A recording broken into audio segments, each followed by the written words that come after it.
हाय, मेरा नाम वंदना सक्सेना है और मैं पिछले 30 सालों से एक स्कूल में साइंस की टीचर हूँ और अब मैं एक स्कूल की प्रिंसिपल हूँ। रोज कुछ नया सीखती हूँ to help the children be the best version of themselves.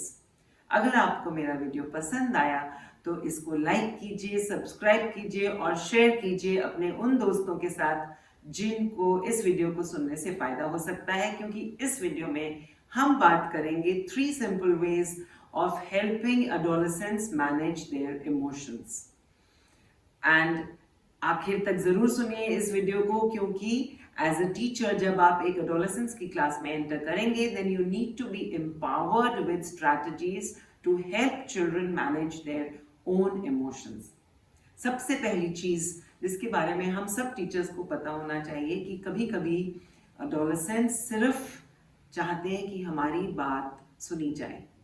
Maximum conflicts या प्रॉब्लम्स या इश्यूज एक एडोलेसेंट एज पे अथॉरिटी को डिफाई करने के बारे में अक्सर निकल कर आते हैं। And what the adolescents need at that time is a simple hearing.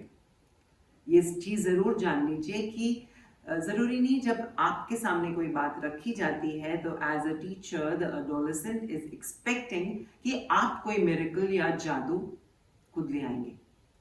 कभी कभी बच्चे चाहते हैं कि हमारी बात हम रख सकें और सुनी जाए, और बात करते करते सॉल्यूशंस कभी कभी उन्हीं में से निकल कर आ जाते हैं। End of the day as teachers हम सब चाहते हैं कि children become their own solution providers.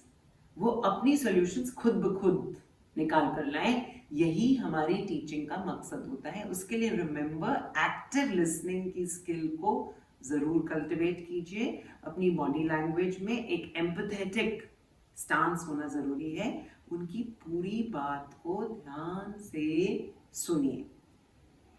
The second thing that we can do is help the children to self-regulate. जिस समय एक मोमेंट ऑफ कॉन्फ्लिक्ट उभर कर आता है, you can find the energy in the adolescence is so strong कि उनकी body language में एक डिफायंस, एक एंगर या एक बहुत ही उत्तेजित भाव में वो बच्चे नजर आते हैं। उनको पता ही नहीं होता कि अपनी इमोशन को सेल्फ रेगुलेट कैसे किया जा सकता है। इसके लिए हमारे स्कूल में हम अक्सर बच्चों के साथ मेडिटेशन और माइंडफुलनेस प्रैक्टिसेस की बात करते हैं। उससे आसान तरीका होता है simply draw their attention to their breath, और उनसे कहा जा सकता है okay walk out of class and go and walk to the nature, be in a natural surrounding, nature is very calming, और simply go and drink water. इस बारे में बच्चों से जरूर बात कीजिए and guide them not to react in that elevated state of mood जिसमें आप बहुत उत्तेजित फील करें। उस समय अपना रिएक्शन देने की कोई जरूरत नहीं है। Teach them to respond on a calmer mind and to calm their mind. उनसे जरूर 2 या 3 स्ट्रैटेजीज उनकी आप एक विश लिस्ट में लिखवा दीजिए। And last but not the least, give students hope. कभी नहीं है बच्चों से कहना कि तेरा तो कुछ नहीं हो सकता, आपका कुछ नहीं हो सकता। ऐसा हमने बच्चों से कभी भी नहीं कहना।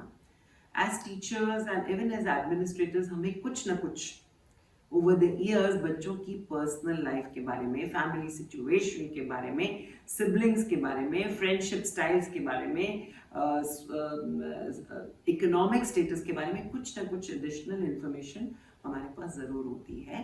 And when the child comes to you and has lost hope and is feeling despair and sad, उस समय हमें उस इंफॉर्मेशन को जरूर लेवरेज करना है, यूज करना है to give the child hope by helping him or her to focus on what matters to them most.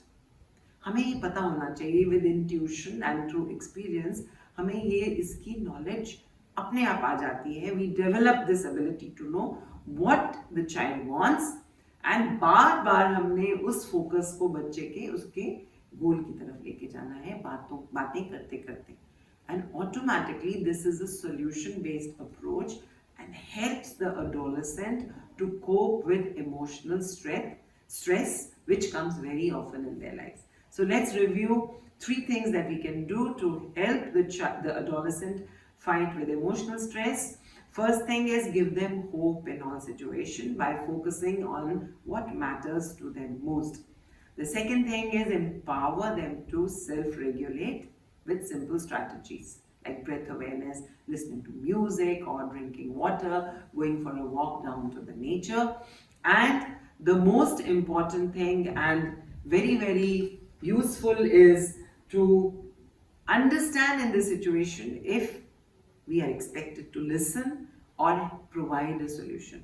Sometimes sitting in silence is the most powerful tool to help anyone.